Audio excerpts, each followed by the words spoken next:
Hello and welcome to Growing in Uncertainty.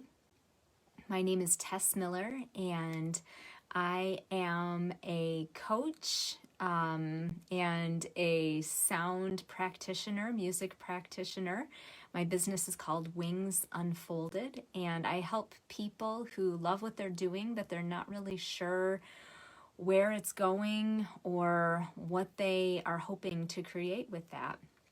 So my goal, as a self-proclaimed expert on being stuck, my intention with these videos is to share what I've learned about being stuck and what I'm continuing to learn about being stuck. And my hope is that we can grow in uncertainty together.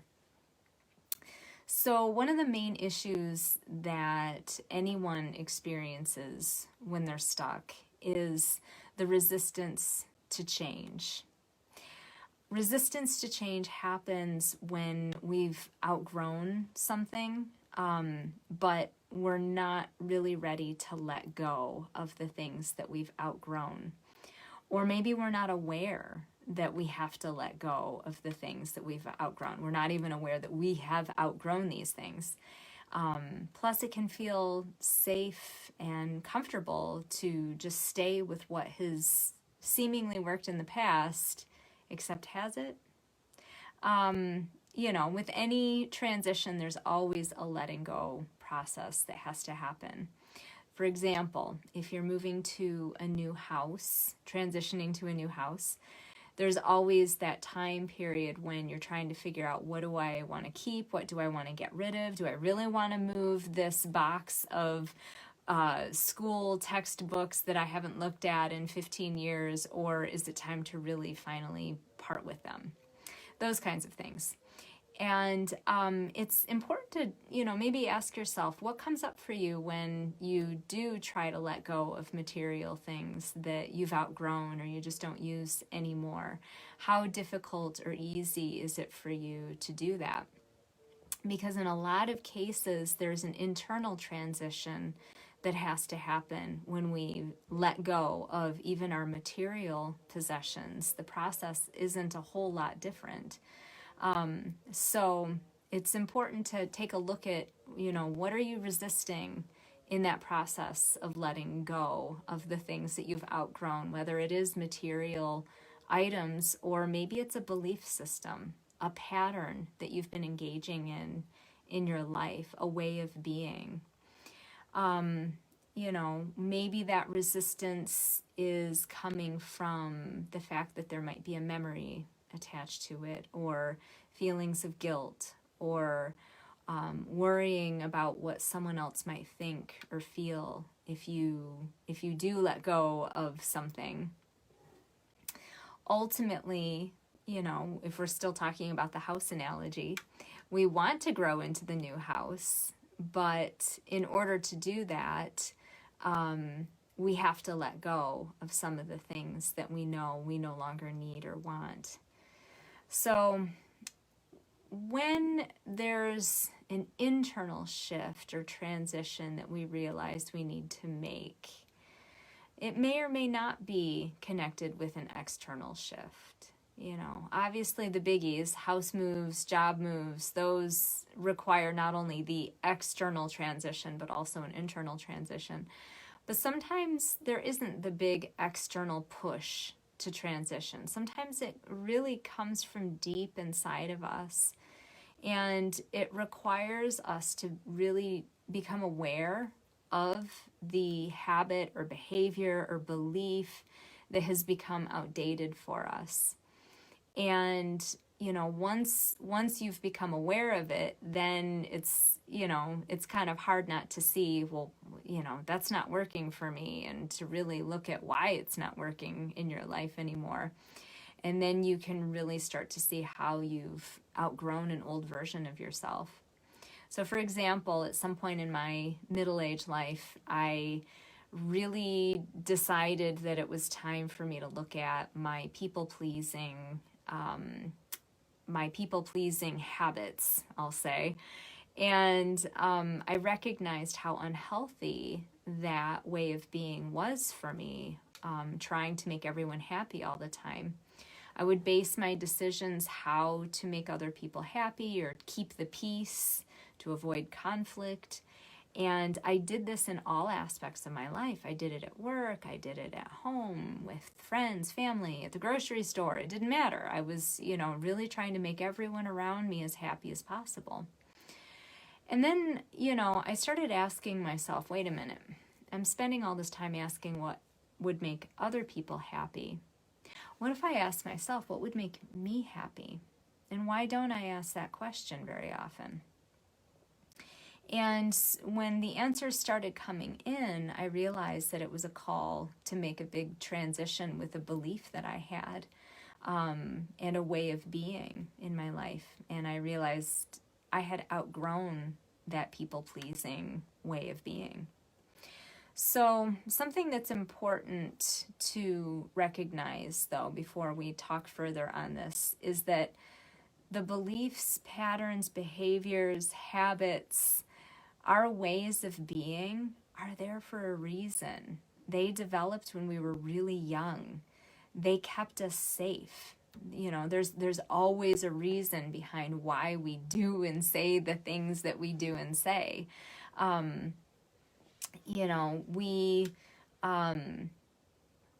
We apply those patterns as we grow up. We bring them with us as we grow up and grow into different parts of our lives, but we still bring those things with us because we haven't consciously made the decision to let them go. And we think they still work for us, like that thing that I would do when I was a kid to keep the peace around my sister, for example. Sometimes my sister and I would have a contentious relationship. She would get very annoyed with me. I was the younger sister, so it's understandable. But I knew that if I wanted to keep the peace, what I needed to do was, if she did want to play with me, then we should definitely do everything that she wanted to do. And I should not have any ideas of my own, because as soon as I would start to share my ideas, then she didn't want to play with me anymore. So I would keep my ideas to myself, and we would do everything on her terms, because then at least I was keeping the peace and I got to spend time with my sister. So it was sort of a win-win situation.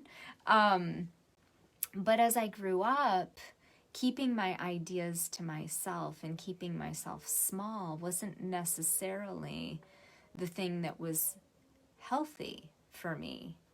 And, as I would go on in my life, I would notice a little bit how I was deferring to other people. I was avoiding conflicts. I was considering other people's ideas, thoughts, feelings before I would consider my own.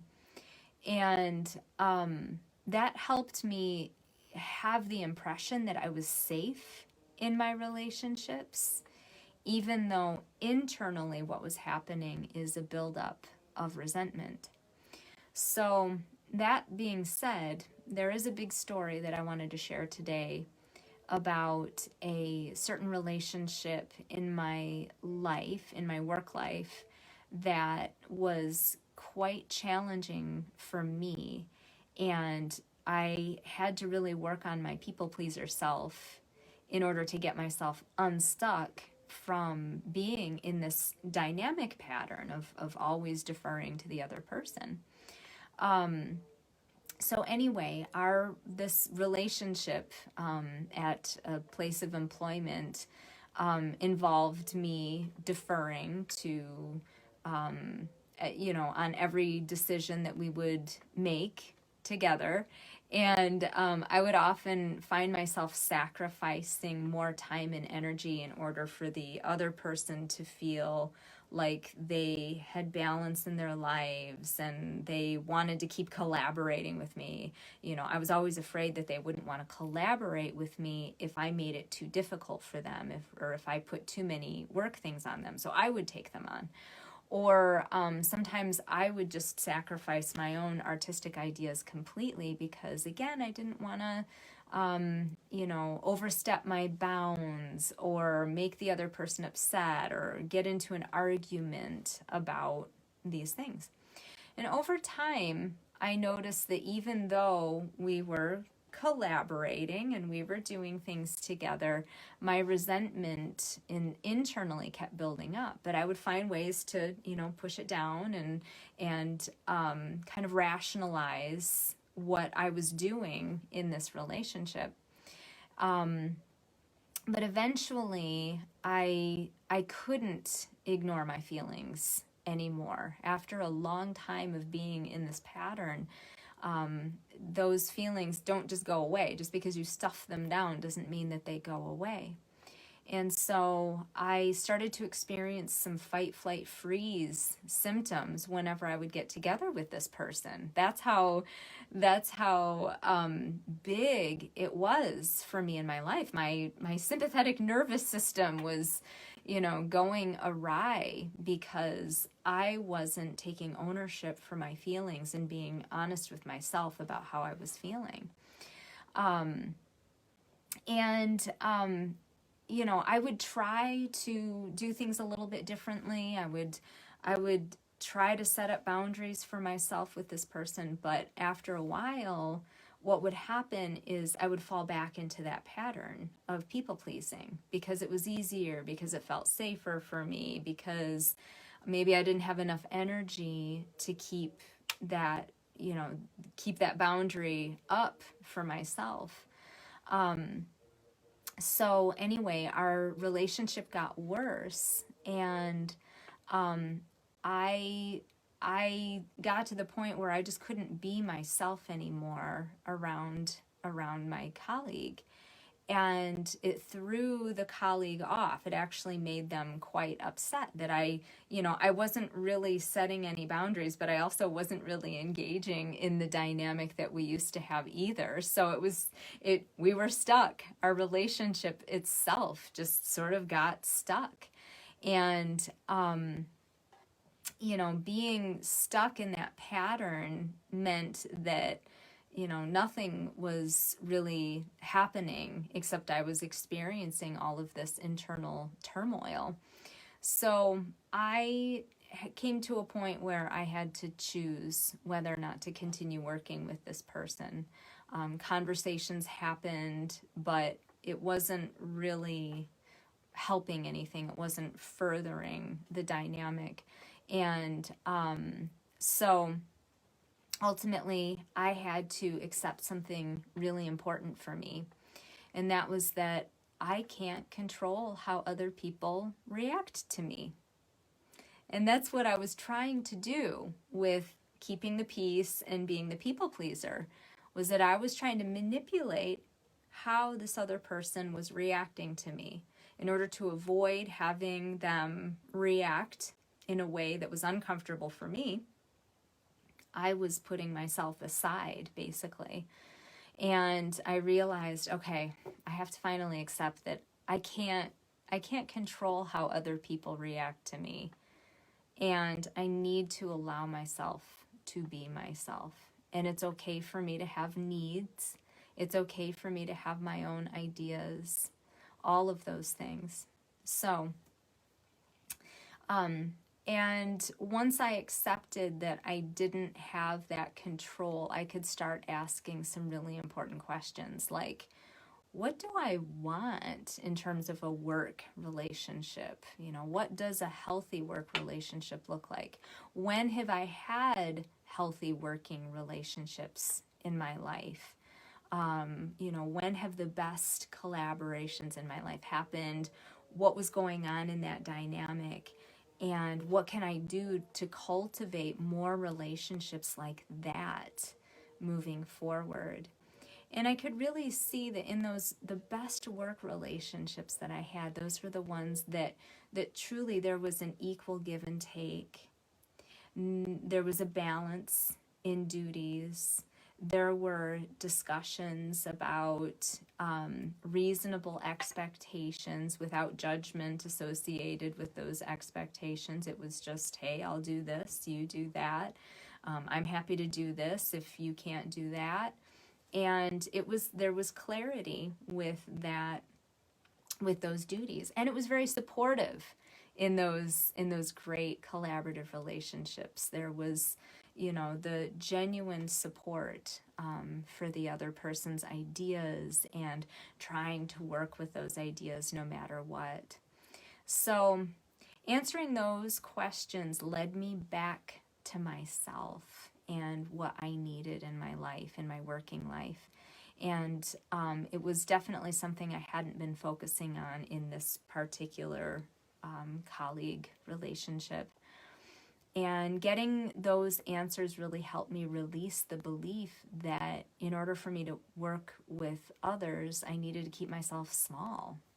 It was that was definitely a belief I had outgrown. I don't need to keep myself small anymore. I can be who I am. It's okay. So what happened ultimately is I let go of that belief that I needed to keep myself small. Ultimately what happened was that I stopped engaging in the relationship almost altogether. And I have had to learn the fine art of setting clear, strong, healthy boundaries for myself. That has been a big one. And I had to learn how to allow other people to be disappointed in me or to react the way that they're going to react, and to withhold my interpretation of their reaction until I, have a chance to talk to them about it. Because ultimately it's not really my business how they think or feel about me or my ideas. And as long as I'm checking in with my own personal values of being respectful and kind to others, I'll know that I'm on the right track. And I also had to grow into the idea that everyone will treat me the way that I allow them to treat me. And I don't have to allow people to treat me in ways that I don't want to be treated. And also, I had to learn that not everyone has to like me. That's just kind of a fact of life, right? Not all human beings can enjoy being around each other. Sometimes we're like magnets facing in the wrong direction. We just repel each other. And that's okay. The more you try to force it together, it's just not going to work. So, as a result of this shift in the adoption of my new beliefs, my resentment has melted and I have a lot more energy at my work. And I feel very empowered for having made that transition into growing into my new beliefs. I definitely found that I can stand up for myself by disengaging from this dynamic. I can trust myself to take care of myself. That is very empowering. And although I wish things had turned out differently, I accept that the only person I can ultimately change or control is me. That's just how it is. So disengaging from that way of being with my colleague was definitely a process. I know I kind of rushed through it, but it was definitely a process that took a long time. It was a process of discovering me, who I am, what I need, what I want, and then what I want to do about it. I had to take a good hard look at how I was contributing to the dynamic. I had to take ownership for those things. I had to be the one that was going to make the change in the relationship. We can never change others, especially if they don't want to change. And why would they want to change if the dynamic is working for them? They'll never know that it's not working for us until we, make the change for ourselves. And I had to acknowledge some feelings in order to let those go too. I had a lot of guilt about allowing the dynamic to go on for as long as it did. I had a lot of anger at myself and at my colleague, and I had a lot of shame about having a relationship that didn't work out. It doesn't make me feel very good about myself that, I couldn't turn things around, but it's not all on me. So letting go of those emotions involved understanding what was keeping me stuck and why. Chances are, if anyone else were in my shoes and had my history, my background, grew up with my belief system, my conditioning, chances are really good they would have done the same things. They would have made the same decisions. And that's a good thing to apply to yourself too. Think about decisions in your life that you've made that maybe you're not the most proud of, or ways that you've reacted in your life that you're not the most proud. Chances are really good if anybody else were in your shoes, they would have done or said exactly the same thing. Probably. So that can be a way of helping yourself let go of some of those emotions. Those emotions are normal, they're valid, but you don't have to hold on to them. Holding on to them is keeping you stuck. And finally, I had to grieve the loss of the vision that I'd had for my work relationship. I had a vision for what we could have created, what it would have been like if we'd been a better fit. I had to grieve the time and energy I spent trying to make it work. And grief is definitely a process that, I don't think any of us have escaped experiencing in our lives at this point. So if there's a pattern, a belief, or a habit that you're realizing that you've outgrown, here are some of the things that you can think about doing. First of all, identify what you're engaging with in your life that's unhealthy for you, that's not working, you've outgrown it. Develop an awareness of the what, why, how that it's unhealthy. Contemplate where this pattern may have come from. What's the origin story of this, belief or thought or pattern?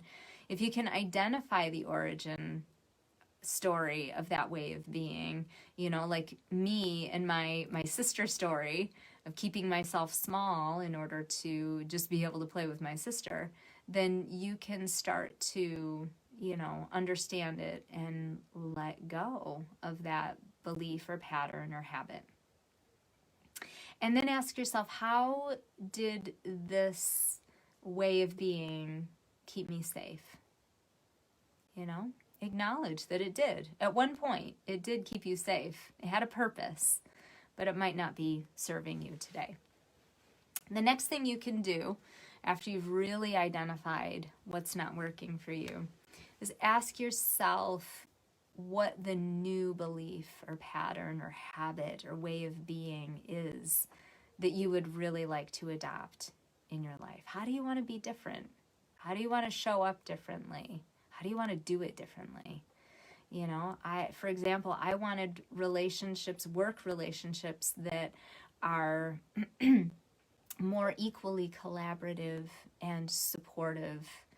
And I wanted to feel safe in that relationship without feeling like I had to manipulate that feeling of safety. I wanted it to be unconditional.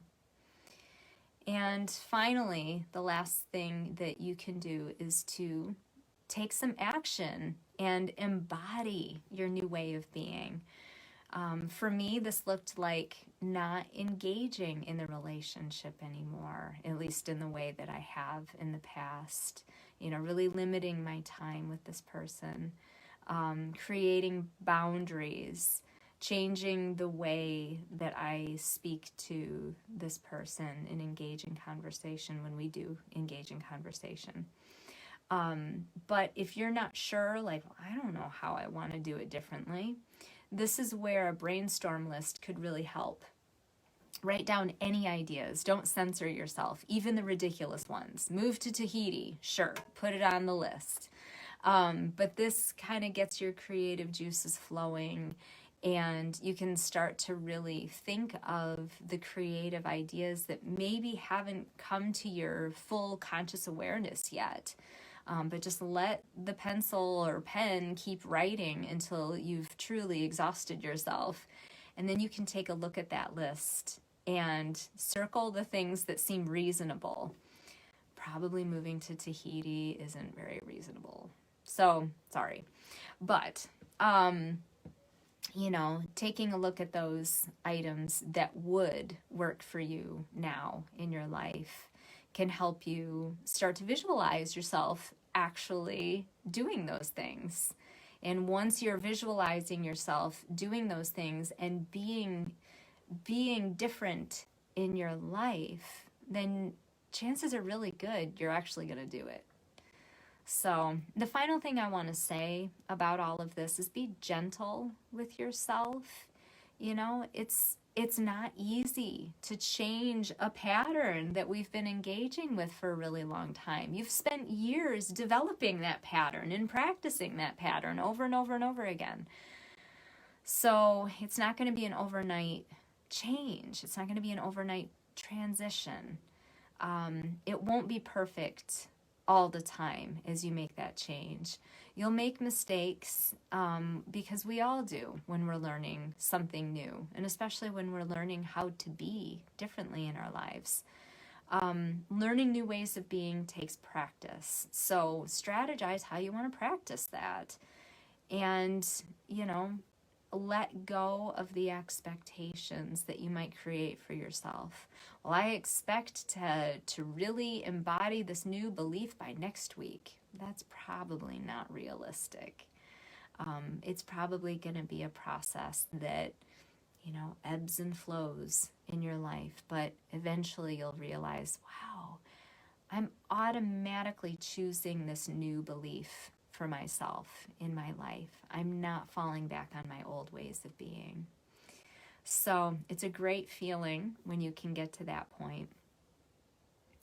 I hope this message really resonates with you today. If you have a way of being that you've outgrown in your life and you want some clarity and direction on what to do about that, please feel free to send me a message. I'd love to help you and work with you on whatever's coming up for you. Thank you so much for joining me today. I'm always so grateful for your presence and to hear any feedback that you might want to share on any of my platforms. Speaking of which, please share, like, subscribe to any of my social platforms. It really makes a difference in terms of other people being able to find these videos. Share these videos with friends and family who you think might really benefit from them. You can stay in touch with me on LinkedIn or Facebook under my business name, Wings Unfolded. And you can find me by name, Tess Miller, on Instagram and on YouTube. And of course, you can always go to my website, www.tess-miller.com, for lots of other free resources and videos. I have so much content there now. So check out my vlogs, all of my past musings over there. And you can learn about my book, The Book of Stuck, to help you get moving forward in your life. And if there's anything that you need help with in your life transition, don't hesitate to reach out to me and connect. So remember that it's okay to be stuck, but you don't have to stay there. Have an amazing week and take care.